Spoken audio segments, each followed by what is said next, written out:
Okay, I'm back. I wanted to show you my brush roll with my watercolor brushes.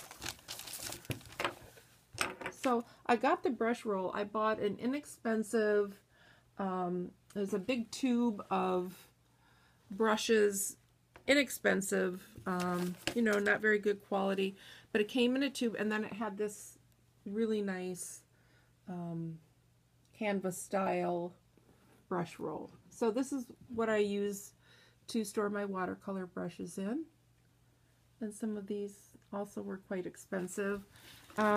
This is my favorite. I got this from Cheap Joe's, and it's the Golden Fleece Giant, and I do a lot of painting with this one. You wouldn't think so because it's so big, but it has a really nice pointed tip, so I can get, you know, fairly good detail with this brush.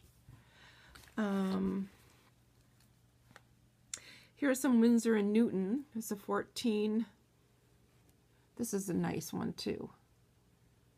It's stained with some paint. And here's another Winsor & Newton University Bright Series out of England. That's just a #1 flat. And then I have some of these less expensive Royal Aquilon with a clear handle, flat brushes. Ooh, my stomach's growling. I apologize if you heard that.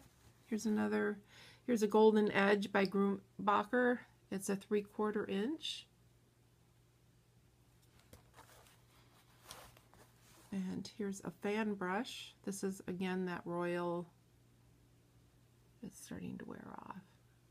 So a fan brush. Here's a nice round tapered brush. This is a real interesting one. This is really nice if you want to do some real detailed work, because you can just kind of, what's it called? Oh God, I know what it's called. I can't think of it. It has a name for it. I can't think of it. But if I do paintings with birch trees, which I've done in the past, this is really nice just to kind of flick out those crazy jagged branches.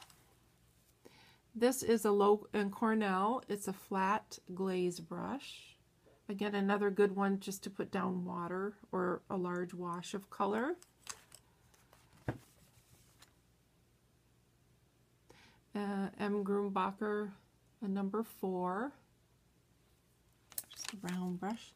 But I really like this brush roll. So if you have any watercolor brushes or brushes that you want to keep nice, go to Michael's, get the, what's it called, the Artist, what's their brand? It's the Winsor & Newton. What's it called? Artist Loft. And get the tube. It's got the big brushes in there that are really kind of cheap. But this brush roll is really nice. Winsor & Newton, the #1.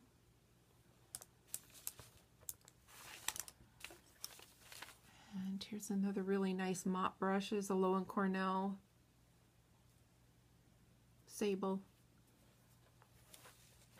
The different brushes, different fibers will give different. Here's a flat Art Advantage flat watercolor. Just like in cosmetics, you know, synthetic and natural fiber brushes will do different things. And then here's another one of my big ones, the Filbert Princeton #12.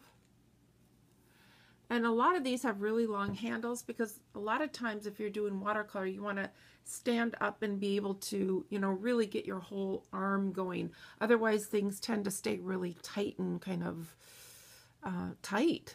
But if you stand up and you just get up there and start painting and get your brush moving around,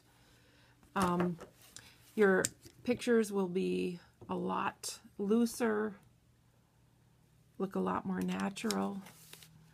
And so I'm going to put my new brushes in my brush roll. And put it away.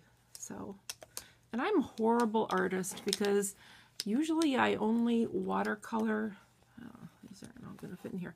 I usually only watercolor when I'm taking a class, which is awful. But because I've been doing it more with cards and mixed media, I'll get more use out of all of my beautiful watercolor brushes. So that was a really good deal, that buy one get one free. 2 expensive brushes. I spent like 90, what was my total? $96.74. But those 2 brushes, if I had paid for them separately, would have been $90 just for the 2 brushes. So anyway, that was my Michaels haul, and and then what I do is I fold the flap down on my brush roll, fold it down, and then I roll it